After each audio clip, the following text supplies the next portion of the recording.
প্রিয় দর্শক, আপনাদেরকে শুভেচ্ছা সহ আমন্ত্রণ জানাচ্ছি বাংলাবি সংবাদে। সাথে আছি আমি পিঙ্কুধর। প্রথমেই শিরোনাম। মহামারী করোনা ভাইরাসে আক্রান্ত হয়ে দেশে একদিনে সর্বোচ্চ সংখ্যক মৃত্যুর রেকর্ড। নতুন আক্রান্ত ৩,৬৮২ জন। ৭০০ বছরের ইতিহাসে এই প্রথম হচ্ছে না হযরত শাহজালাল রহমতুল্লাহি আলাইহি এর বার্ষিক ওরস। মাজারে ভক্ত আশেকানদের ভিড় না করতে মোতাওয়াল্লির অনুরোধ। সিলেটের ২ ল্যাবে আরও ৯০ জনের শরীরে করোনা ভাইরাস শনাক্ত। এ নিয়ে সিলেট বিভাগে করোনা আক্রান্তের সংখ্যা দাঁড়ালো ৪,৪২২ জনে। সিলেট সিটি কর্পোরেশনের সাবেক মেয়র কামরান সোরেনে মহানগর ব্যবসায়ী ঐক্য কল্যাণ পরিষদের আলোচনা সভা ও দোয়া মাহফিল। এমসিকিউ উত্তীর্ণদের গেজেট করে আইনজীবী হিসেবে তালিকাভুক্তির দাবিতে সিলেটে মানববন্ধন। দেশে ফিরেছেন সংযুক্ত আরব আমিরাতে আটকা পড়া ১৪০ জন বাংলাদেশি নাগরিক। এতক্ষণ শুনছিলেন শিরোনাম, এবার শুনুন বিস্তারিত। মহামারী করোনা ভাইরাসে আক্রান্ত হয়ে দেশে একদিনে সর্বোচ্চ সংখ্যক মৃত্যুর রেকর্ড হয়েছে। দেশে গত ২৪ ঘন্টায় মারা গেছেন আরও ৬৪ জন। এ নিয়ে ভাইরাসটি কেড়ে নিয়েছে ১,৮৪৭ জনের প্রাণ। একই সময়ে আক্রান্ত হিসেবে শনাক্ত হয়েছেন আরও ৩,৬৮২ জন। ফলে মোট শনাক্ত রোগীর সংখ্যা দাঁড়ালো ১,৪৫,৪৮৩ জনে। মঙ্গলবার দুপুরে স্বাস্থ্য অধিদপ্তরের করোনা ভাইরাস বিষয়ক নিয়মিত হেলথ বুলেটিনে এ তথ্য জানান অধিদপ্তরের অতিরিক্ত মহাপরিচালক অধ্যাপক ডাক্তার নাসিমা সুলতানা। তিনি ৬৬টি ল্যাবরেটরিতে নতুন নমুনা পরীক্ষার তথ্য তুলে ধরে বলেন, করোনা ভাইরাস শনাক্তে গত ২৪ ঘন্টায় আরও ১৮,৮৬৩টি নমুনা সংগ্রহ করা হয়। পরীক্ষা করা হয় ১৮,৪২৬টি নমুনা। এ নিয়ে দেশে মোট নমুনা পরীক্ষা করা হলো ৭,৬৬,৪৬০টি। নতুন নমুনা পরীক্ষায় করোনা শনাক্ত হয়েছে আরও ৩,৬৮২ জনের। ফলে শনাক্ত করোনা রোগীর সংখ্যা দাঁড়ালো ১,৪৫,৪৮৩ জনে। আক্রান্তদের মধ্যে মারা গেছেন আরও ৬৪ জন। এ নিয়ে মোট মৃত্যু হয়েছে ১,৮৪৭ জনের। গত ২৪ ঘন্টায় যে ৬৪ জন মারা গেছেন তাদের মধ্যে পুরুষ ৫২ জন এবং নারী ১২ জন। এছাড়া গত ২৪ ঘন্টায় সুস্থ হয়েছেন আরও ১,৮৪৪ জন। এতে মোট সুস্থ রোগীর সংখ্যা দাঁড়ালো ৫৯,৬২৪ জনে। ফলে সরকারি হিসেবে বর্তমানে করোনায় আক্রান্ত আছেন ৮৫,৮৫৯ জন। ২৪ ঘন্টা সুস্থ হয়েছেন ১,৮৪৪ জন। এ পর্যন্ত সুস্থ হয়েছেন ৫৯,৬২৪ জন। শনাক্ত বিবেচনায় সুস্থতার হার ৪০.৯৮%। ২৪ ঘন্টায় মৃত্যুবরণ করেছেন ৬৪ জন এবং এ পর্যন্ত ১,৮৪৭ জন। শনাক্ত বিবেচনায় মৃত্যুর হার ১.২৭%। যারা মৃত্যুবরণ করেছেন তাদের মধ্যে পুরুষ ৫২ জন, নারী ১২ জন।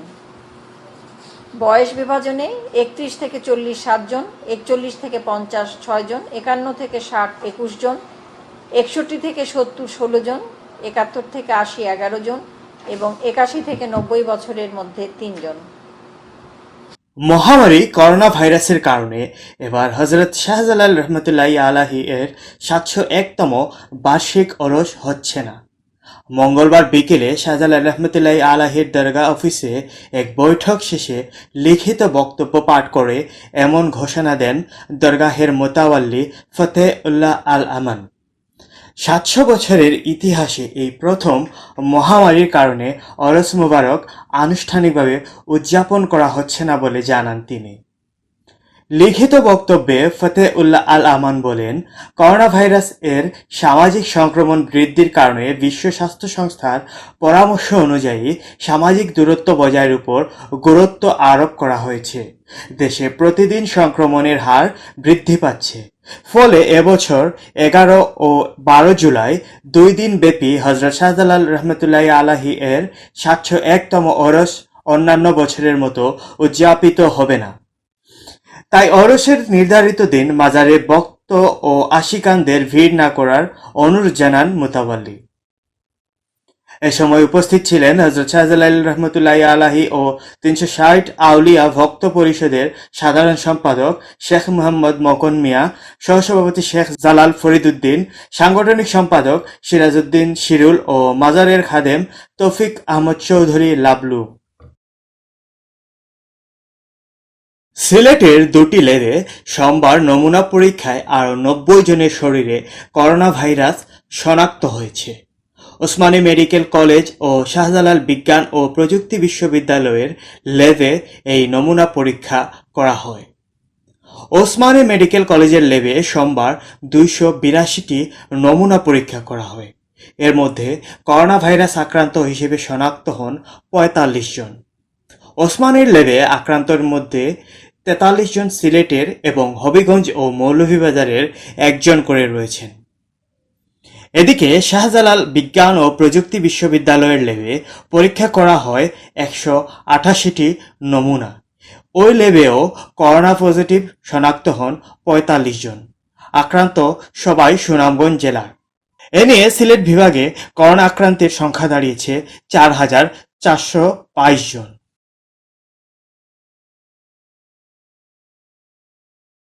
সিলেট সিটি কর্পোরেশনের সাবেক মেয়র ও আওয়ামী লীগের কেন্দ্রীয় সদস্য বদরউদ্দিন আহমদ কামরান স্মরণে আলোচনা সভা ও দোয়া মাহফিল অনুষ্ঠিত হয়েছে। সোমবার বিকেলে সিলেট মেট্রোপলিটন চেম্বার অব কমার্সের হলরুমে এই সভা ও দোয়া মাহফিলের আয়োজন করে সিলেট মহানগর ব্যবসায়ী ঐক্য কল্যাণ পরিষদ। আলোচনা সভায় বক্তারা বলেন, বদরউদ্দিন আহমদ কামরান চিরদিন সিলেটের মাটি ও মানুষের অন্তরে বেঁচে থাকবেন। একজন সফল জনপ্রতিনিধি হিসেবে তিনি সিলেটের সম্প্রীতি, রাজনীতি, ক্রীড়া ও সংস্কৃতির উন্নয়নে অবিস্মরণীয় ভূমিকা রেখে গেছেন। বক্তারা আরো বলেন, সিলেট পৌরসভা থেকে সিটি কর্পোরেশনের সৃষ্টি এবং সেখান থেকেই পরবর্তীকালে নগর পিতার আসনে অধিষ্ঠিত হন সদ্যপ্রয়াত সাবেক মেয়র বদরউদ্দিন আহমদ কামরান, যাকে এক নামে দেশে বিদেশে সকলেই মেয়র কামরান বলে জানেন এবং চেনেন। তিনি সিলেটের কিংবদন্তি নেতা হিসেবে সবার মনে ঠাঁই করে নিয়েছেন। সিলেট মহানগর ব্যবসায়ী ঐক্য কল্যাণ পরিষদের সভাপতি আব্দুর রহমান রিপনের সভাপতিত্বে ও সাধারণ সম্পাদক মোহাম্মদ নাজমুল হকের পরিচালনায় বক্তব্য রাখেন সিলেট সিটি কর্পোরেশনের মেয়র আরিফুল হক চৌধুরী, আওয়ামী লীগের কেন্দ্রীয় সাংগঠনিক সম্পাদক শফিউল আলম চৌধুরী নাদেল। অনুষ্ঠানের শুরুতে পবিত্র কোরআন থেকে তেলাওয়াত করেন বিশিষ্ট ব্যবসায়ী আব্দুল মুমিন মল্লিক মুন্না ও দোয়া পরিচালনা করেন নাইরপুল জামে মসজিদের পেশ ইমাম ও খতিব মাওলানা নাজমুদ্দিন কাশিমি। এছাড়াও আলোচনা সভায় আরও বক্তব্য রাখেন সাবেক মেয়র কামরানের ছেলে doctor Arman Ahmed Shiplu, Sylhet red crescent সোসাইটির সাধারণ সম্পাদক আব্দুর রহমান জামিল। বাংলাদেশ বার কাউন্সিলের এমসিকিউ উত্তীর্ণদের গেজেট করে আইনজীবী হিসেবে তালিকাভুক্ত করার দাবিতে সিলেটে মানববন্ধন অনুষ্ঠিত হয়েছে। মঙ্গলবার সকালে প্রিলিমিনারি পরীক্ষায় উত্তীর্ণ শিক্ষানবিশরা সিলেট কেন্দ্রীয় শহীদ মিনারের সামনে এ কর্মসূচি পালন করেন। মোহাম্মদ মোনামুল ইসলাম মোনায়েমের সভাপতিত্বে ও শেখ মোহাম্মদ আবুল হাসনাত বুলবুলের পরিচালনায় মানববন্ধনে প্রধান অতিথি ছিলেন সিলেট জেলা জজ কোর্টের জিপি অ্যাডভোকেট রাজউদ্দিন। অন্যান্যের মধ্যে বক্তব্য রাখেন লিটন দেব, দীপন আচার্য, অস্কার কান্তি সরকার, রেজাউস শামস, মোহাম্মদ নিজামুদ্দিন, বিক্রমচন্দ্র, শাহাবুদ্দিন, আলমগীর হোসেন, মোহাম্মদ জহির রায়হান, মাসুক উদ্দিন, শিখারানী দাস, শহীদ আহমদ ও শিপন গুপ্ত। করোনা ভাইরাসের কারণে সৃষ্ট পরিস্থিতিতে সংযুক্ত আরব আমিরাতে আটকা পড়া 140 জন বাংলাদেশি নাগরিক দেশে ফিরেছেন। বুধবার ইউএস বাংলা এয়ারলাইন্সের একটি বিশেষ ফ্লাইটে করে তাদের দেশে ফিরিয়ে আনা হয়। দেশে ফেরা প্রত্যেক বাংলাদেশি করোনামুক্ত সার্টিফিকেট সাথে নিয়ে ফিরেছেন। তাদের নিয়ে ইউএস বাংলা এয়ারলাইন্সের বিশেষ ফ্লাইটটি আবুধাবি থেকে স্থানীয় সময় ভোর 5টায় ঢাকার উদ্দেশ্যে রওনা দেয় এবং সকাল 11:42 ঢাকায় অবতরণ করে। আবুধাবিতে আটকে পড়া বাংলাদেশিদের দেশে ফিরিয়ে আনার সুবিধার্থে বাংলাদেশ বিমান বাহিনী ওয়েলফেয়ার ট্রাস্টের তত্ত্বাবধানে ইউএস বাংলা এয়ারলাইন্সের বোয়িং 737-800 এয়ারক্রাফট নিয়ে বিশেষ ফ্লাইটটি পরিচালনা করেছে। করোনা ইস্যুতে গত প্রায় 4 মাস সংযুক্ত আরব আমিরাতের বিভিন্ন শহরে আটকে ছিল বহু সংখ্যক বাংলাদেশি। আকাশপথে যোগাযোগ বন্ধ হয়ে যাওয়ার কারণে কোনোভাবেই দেশে ফিরতে পারছিলেন না তারা। এমত অবস্থায় বাংলাদেশ ও ইউএই সরকারের সহযোগিতায় আবুধাবি থেকে আজ আটকে পড়া বাংলাদেশি নাগরিকদের ফিরিয়ে আনলো ইউএস বাংলা এয়ারলাইন্স।